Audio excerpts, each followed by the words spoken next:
چھوٹا سا ضمنی سوال، یہ زکوٰۃ کے بارے میں بات ہوئی جی، زکوٰۃ بتا کے دینا ضروری ہے؟ مثلا کوئی عزیز ہے، پتہ بھی ہے وہ ضرورت مند ہے جی، اور زکوٰۃ بھی ہے، کیا اس کو بتایا جائے؟ یہ زکوٰۃ اگر بتایا جائے تو اس کی وہ ایگو اور عزت نفس جو ہے وہ ہرٹ نہ ہو؟ ہاں دیکھیے، اگر کسی جگہ یہ شک ہو جی بتا کے دینا یہ افضل ہے. جی کسی جگہ یہ شک ہو کہ اس کو یہ کہیں گے کہ یہ زکوٰۃ ہے جی تو وہ اس کو قبول کرنے سے انکار کر دے گا. جی تو اپنی نیت یہی رکھے کہ یہ زکوٰۃ ہے، اس کو بے شک اس کو مالک کر دے.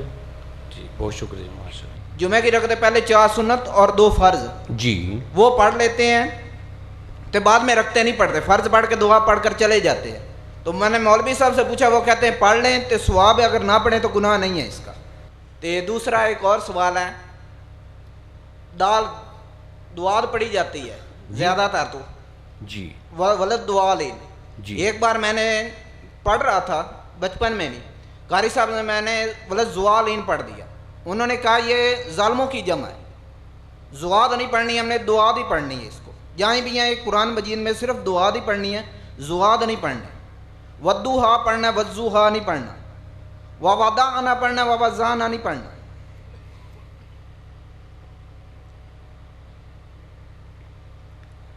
اس میں دیکھیے عربی انداز جہاں تک ممکن ہو، یہ اتنے باریک فرق ہیں ان میں کہ ہمارے ہاں تو شاید کوئی 1000 میں سے ایک ایسا ہوگا جو اس باریک فرق کو ادا کر سکتا ہو. اب اس میں جس کو یہ دسترس نہیں ہے اس کے لیے تو ایک رخصت کی بات بن جاتی ہے کہ اس کو دسترس نہیں ہے.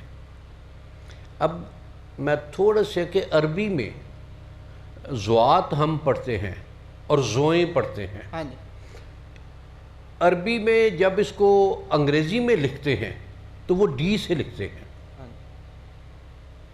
وہ دال کا جو تلفظ ہے وہ اس میں دونوں میں ادا ہوتا ہے. اب یا تو ہمارے ہاں ایسے مدارس یا استاد مقرر کیے جائیں کہ جو عربی الفاظ کے مخرج ہیں ان کی بچوں کو پریکٹس کرائیں، تو پھر تو یہ کہہ سکتے ہیں کہ معنی تبدیل ہو گیا کہ جس کو اس کے پورے مخرج کا پتہ ہے اور وہ پھر غلط پڑھتا ہے تو اس پر تو وہ شے لازم آئے گی. جس کو بیچارہ ہے جو، تو اس کو اس کی بیچارگی ہی میں رہنے دینا چاہیے، اور جو بیچارہ ہے اس کو اپنی بیچارگی دور کرنے کا جتن کرنا چاہیے. حضور یہ پارہ نمبر 26 اور آیت نمبر 19 ہے، اس کا ترجمہ ہے یہ. جی، یا رسول اللہ صلی اللہ علیہ وآلہ وسلم، آپ اپنے علم میں رکھیے کہ اللہ کے رسول اللہ کے سوا اور کوئی خدا ہے ہی نہیں. آپ ایمان والے مردوں اور ایمان والی عورتوں کی خاطر اپنے گناہ کی بخشش طلب فرمائیں، جی، اور اللہ تعالیٰ کو خوب معلوم ہے کہ تمہارا تصرف کہاں کہاں ہے. اپنے گناہ کی بخشش طلب کرنا، جی، یہ جی، بسم اللہ. یہ حضور نبی کریم صلی اللہ علیہ وسلم کے بارے میں یہ کس طرح سے سید الانبیاء ہیں، جی، وجہ کائنات ہیں، جی، اور یہ اپنے گناہ کی بخشش طلب فرمائیں؟ اس سے آگے اور اللہ تعالیٰ کو خوب معلوم ہے کہ تمہارا تصرف کہاں کہاں ہے. جی، یہ تصرف رسول کی بات ہو رہی؟ یہ اگلے اور پچھلے گناہ کی بات تو نہیں ہے. نہیں سر،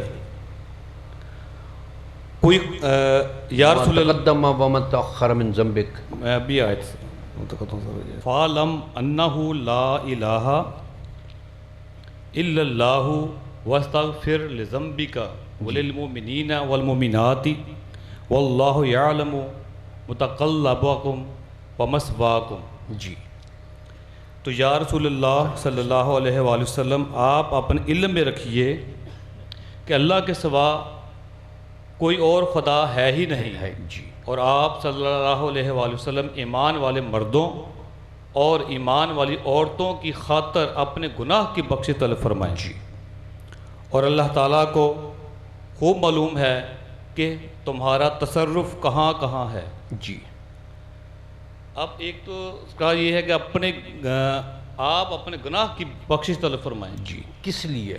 پیچھے ایمان والے مردوں اور عورتوں کی بات ہو رہی جی کہ ان کا بخشش طلب کرنا حضور نبی کریم صلی اللہ علیہ وسلم کا ایمان والی عورتوں اور مردوں کے لیے ہی ہے۔ جی دیکھیے، انبیاء کرام کے لیے کہ انبیاء معصوم عن الخطا ہیں۔ بے شک۔ ایک موقع پر نبی کریم صلی اللہ علیہ وآلہ مبارک وسلم نے یہ بات بیان فرمائی کہ بچپن میں جب میں بکریاں چرانے کے لیے جایا کرتا تھا جی تو ایک میلہ لگا اور جو کچھ ساتھی تھا اس کے حوالے اپنی بکریاں کر کے اور میلہ دیکھنے کے لیے آ گیا۔ جی جب وہ میلہ دیکھنے کے لیے پہنچا تو اس کے دروازے پر پہنچ کر مجھے نیند آ گئی اور صبح جب سورج کی کرنیں مجھ پر پڑیں تو میری آنکھ کھلی۔ جی یہ ایک سے زائد اس طرح کی روایات ہیں۔ اور جو قرآن مجید کا واللہ یعصمک من الناس، اللہ تعالیٰ آپ کو لوگوں سے محفوظ رکھے گا، اور یہ لفظ ہمارے ہاں ایک عصمت کا بولا جاتا ہے۔ اب عصمت کا ایک مفہوم میں کہ اور یہ خواتین کے لیے زیادہ ہوتا ہے کہ ان کی عصمت کی حفاظت کرنا، میں اس کی ڈیٹیل نہیں جاؤں گا کہ ان کی عصمت کی حفاظت کرنا، یہ انبیاء کرام، معصوم بھی لفظ اسی سے ہی ہے، عصمت سے ہی ہے۔ اس کو اس انداز میں کہ انبیاء کرام وہ ذاتیں اور شخصیتیں ہیں کہ جن سے کسی گناہ کا ارتکاب ممکن نہیں ہے، بے شک۔ کہ اللہ تعالیٰ خود ان کی حفاظت کرنے والا ہے، خود ان کا نگہبان بھی ہے اور خود ان کو راستے پر چلانے والا بھی ہے۔ جی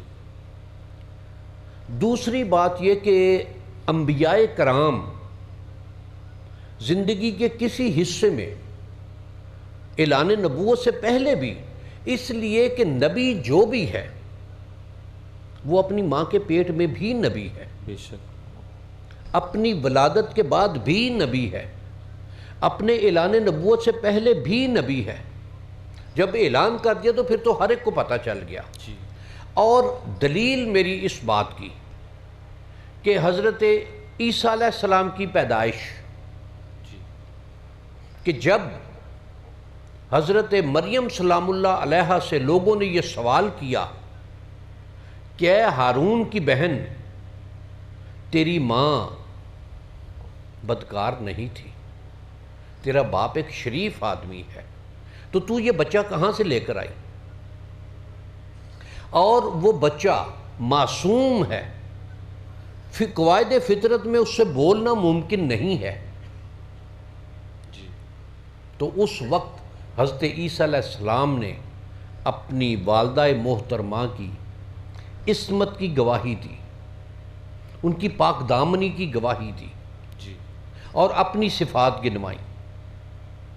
حضرت موسیٰ علیہ السلام کہ فرعون کو اس کے نجومیوں نے یہ بات کہی ہوئی تھی کہ ان لوگوں میں، بنی اسرائیل میں ایک بچہ پیدا ہوگا، لڑکا ہوگا کہ وہ جب بڑا ہوگا تو تیری حکومت ختم کر دے گا، جی اور فرعونوں نے حکم دے رکھا تھا کہ بنی اسرائیل میں کوئی بھی لڑکا پیدا ہو اس کو قتل کر دیا جائے، لڑکی کو زندہ رہنے دیا جائے۔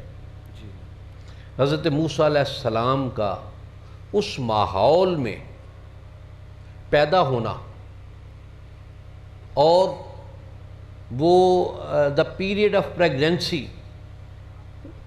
اس کے مخبروں پر نہ کھلنا، جی موسیٰ علیہ السلام کی پیدائش کا ہو جانا اور پھر موسیٰ علیہ السلام کا فرعون کے محل میں پرورش پانا، جی یہ نبی ہونے کی دلیل ہے۔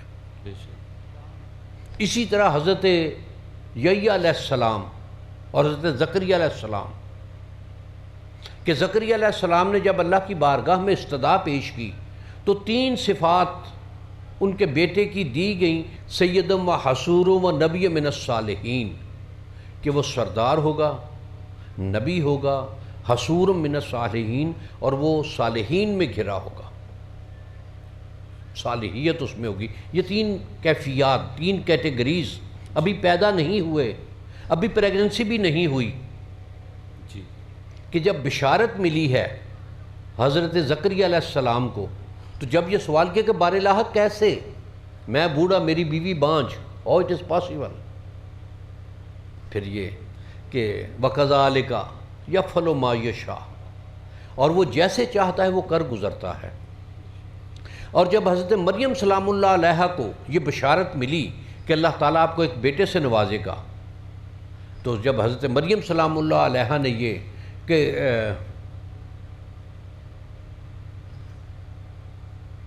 وَلَمْ يَمْسَسْنِي بَشَرٌ، کہ مجھے کسی بشر نے چھوا بھی نہیں ہے، قَالَ كَذَلِكَ اللَّهُ يَخْلُقُ مَا يَشَاءُ، تو یہ اللہ تعالیٰ کے ہاں سے یہ ارشاد ہوا کہ اللہ تعالیٰ جیسے چاہتا ہے تخلیق فرما دیتا ہے۔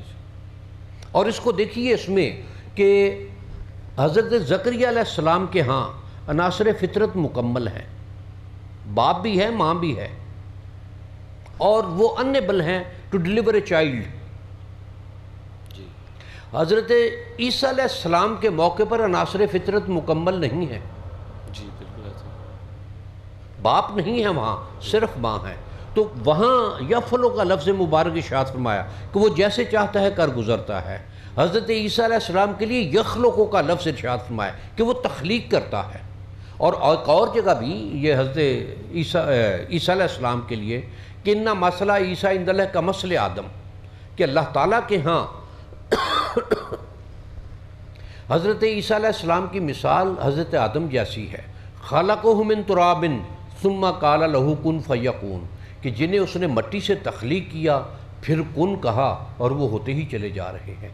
یہ نبی کی ذات ہے کہ نبی وہ روز ازل میں نبی ہے، کہ جب اللہ تعالیٰ نے روز ازل میں اس کائنات کی تخلیق سے پہلے کہ وَإِذَا أَخَذَ اللَّهُ مِيثَاقَ النَّبِيِّينَ لَمَا آتَيْتُكُم مِّن كِتَابٍ وَحِكْمَةٍ ثُمَّ جَاءَكُمْ رَسُولٌ مُصَدِّقٌ لِّمَا مَعَكُمْ لَتُؤْمِنُنَّ بِهِ وَلَتَنصُرُنَّهُ، کہ وہ انبیاء کرام اس وقت بھی تھے، قَالَ فَاشْهَدُوا وَأَنَا مَعَكُم مِّنَ الشَّاهِدِينَ، کہ آؤ میں تمہیں اس ذات مبارک کا شہود کراؤں اور اس میں بھی شامل ہوں تمہارے ساتھ۔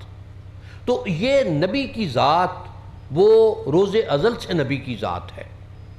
نبی وہ ہر گناہ سے، ہر برائی سے، ہر معصیت سے وہ مبرہ ہے، بے شک اس لیے کہ اس کی حفاظت کرنے والا خود اللہ تعالیٰ ہے۔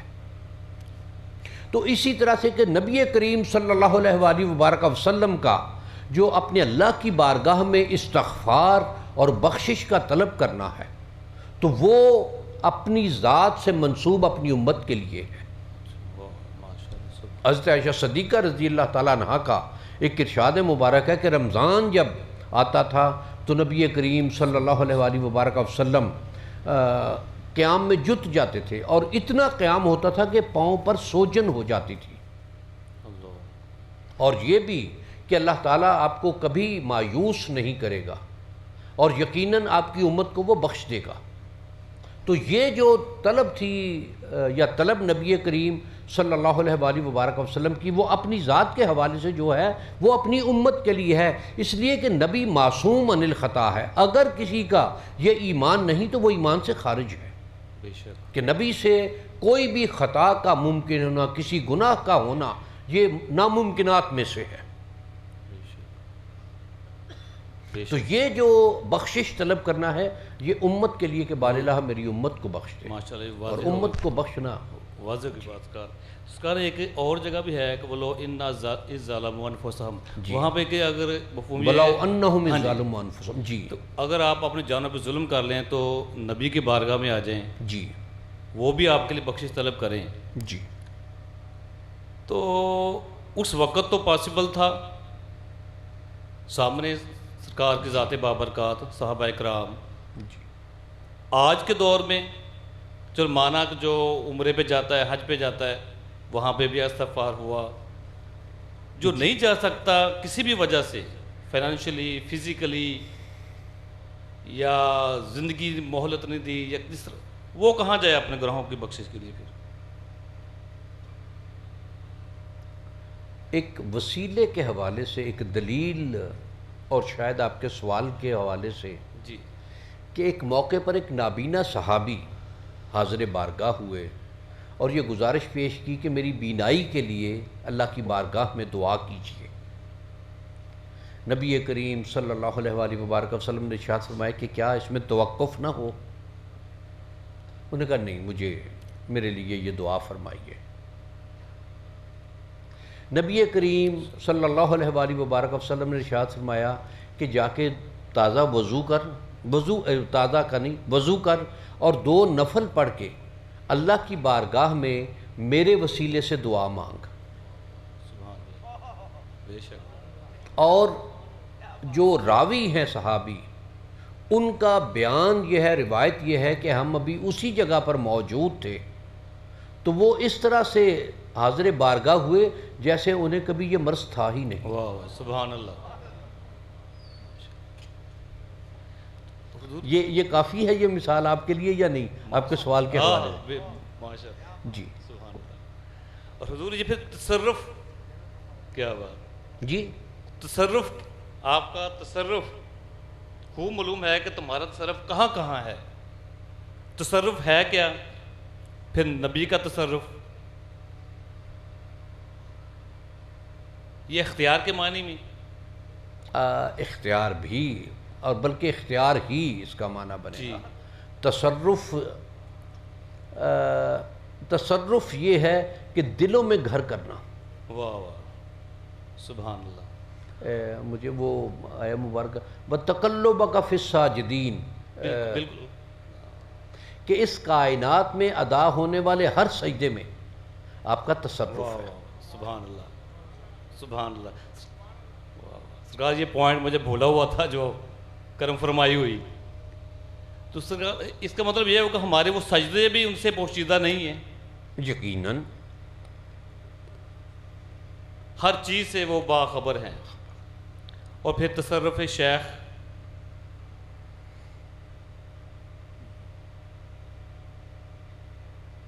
یہ کیسے اور کہاں، کس طرح سے؟ تصور شیخ اگر اس بات سے ہٹ کر ہے تو سخت لفظ آ رہا ہے خاصا، اس کے لیے میں وہ لفظ نہیں بولنا چاہ رہا، کہ شیخ وہ ہے جو باں پکڑے اور نبی کریم صلی اللہ علیہ وآلہ وبارک وسلم کی بارگاہ میں پیش کر دے۔ ماشاء اللہ، یقیناً، اور جو بیعت کے حوالے سے کہ بیعت اس کی ہے جس کی نسبت طریقت مکمل ہو، کوئی کڑی درمیان میں سے ٹوٹی ہوئی نہ ہو یا اس میں گیپ نہ ہو، زنجیر کی طرح، زنجیر کی طرح، کہ ایک کے ساتھ ایک کڑی جب تک نہیں ملی ہوئی ہوگی تو وہ زنجیر نہیں بنتی۔ سبحان اللہ، کیا بات، تو بس یہ اس کو، ماشاء اللہ، بہت شکریہ جی بسم اللہ۔ جی سرکار، یہ اللہ تعالیٰ آپ کے سایہ ہم پر سلامت رکھے، آپ کو سلامت رکھے، آپ کے گھرانے کو سلامت رکھے، اس آستان کو سلامت رکھے، اور ہم سب کو نسبتوں میں، اس کڑی کے سلسلوں میں استقامت اور میں رکھے۔ بہت شکریہ۔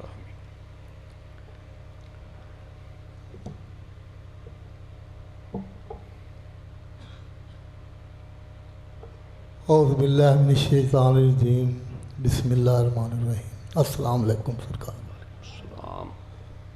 جانوروں کی ذبح کے بارے میں سوال ہے کہ اکثر برائر الفروش جو ہیں ذبح کرتے ہوئے تکبیر نہیں پڑھتے، بڑی سطح پر جیسے KNS ہے یا تمام بڑی پروڈکٹس ان کی ہیں کمپنیوں کے ذریعے ہمارے ہاں پہنچتی ہیں، ہمیں ڈاؤٹ ہوتا ہے کہ وہ ان پہ تکبیر پڑھی جاتی ہے کہ نہیں۔ سرکار آپ ہماری تشفی فرما دیں کہ ان جانوروں کا گوشت ہمارے اوپر حلال ہے یا حرام ہے، مہربانی ہوگی۔ بہت بڑا فتویٰ آپ نے مانگا احکامات میں کہ جو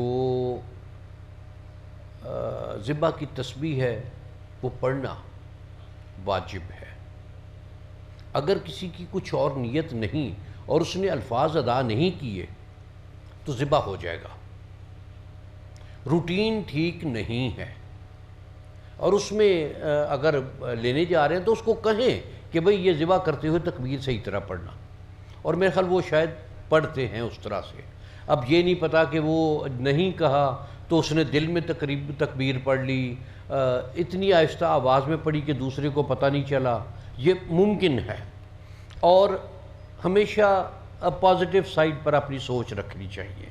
دوسری بات یہ ہے کہ جو یورپ سے گوشت آتا ہے یا ہمارے جتنے بھی یہ فرنچائزز ہیں ان میں سے زیادہ تر کے گوشت باہر سے ہی آتے ہیں، جی تو اس میں سوائے ان کے بیان پر یقین کرنے کے اور کوئی بات نہیں، کہ اگر ان کے بیان کے منافی کوئی بات ملتی ہے کہ وہ یہ کہتے ہیں کہ جی یہ حلال ہے، اور ایسے شواہد ملتے ہیں کہ یہ حلال نہیں کیا گیا، اس کو کسی اور طریقے سے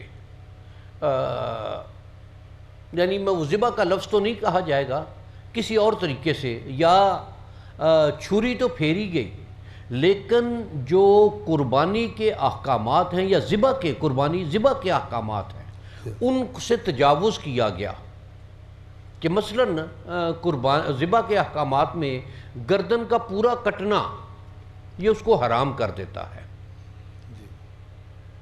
کہ اس کے کوئی نہ کوئی تسمہ موجود رہنا چاہیے، وہ بعد میں نکالا جائے گا، کہ جب وہ اس کی جان پوری نکل جائے گی اور وہ ٹھنڈا ہو جائے گا تو پھر اس کے سر کو دھڑ سے علیحدہ کیا جائے گا۔ اگر وہ اس طرح سے کرتے ہیں کہ اب یہ جس طرح سے مختلف سوشل میڈیا پر کہ اس نے ایک وہ ٹوکا سا پکڑا ہوا ہے اور مرغی رکھی اور اس کو، اور میرے خیال شاید ہندوؤں کا بھی دکھاتے رہے ہیں کہ ایک وہ تلوار ٹائپ اس نے پکڑی ہوئی ہے، بکرے کا بچہ چھوٹا آیا اس کے سامنے زور سے مارا، سر ادھر گیا اور باقی ادھر پھینک دیا، تو یہ تو یقیناً حرام ہیں۔ اگر اس طرح کی کوئی صورت سامنے آتی ہے کہ خون تو پورا نکلا نہیں اس کا یا پورا نکالا بھی گیا لیکن اس کو جو ذبح کرنا چاہیے تھا وہ طریقہ پراپر استعمال نہیں کیا گیا، کہ اس کے پہلے گلے پر چھری نہیں پھیری گئی، اس کو کسی ایک وار سے اس کی گردن علیحدہ کر دی گئی، تو وہ تو یقیناً حرام ہے۔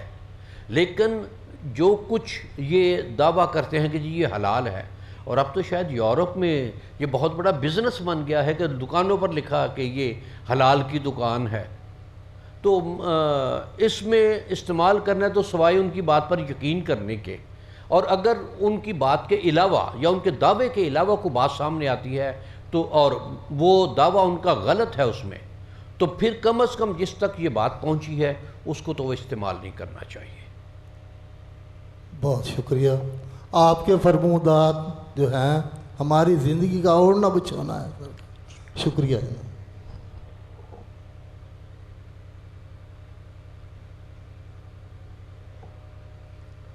السلام علیکم بابا جی۔ وعلیکم السلام۔ بابا جی اسلام میں عقیقہ کی شرعی حیثیت کیا ہے؟ جی عقیقہ کی شرعی حیثیت کیا ہے اور اس کا سنت طریقہ کیا ہے؟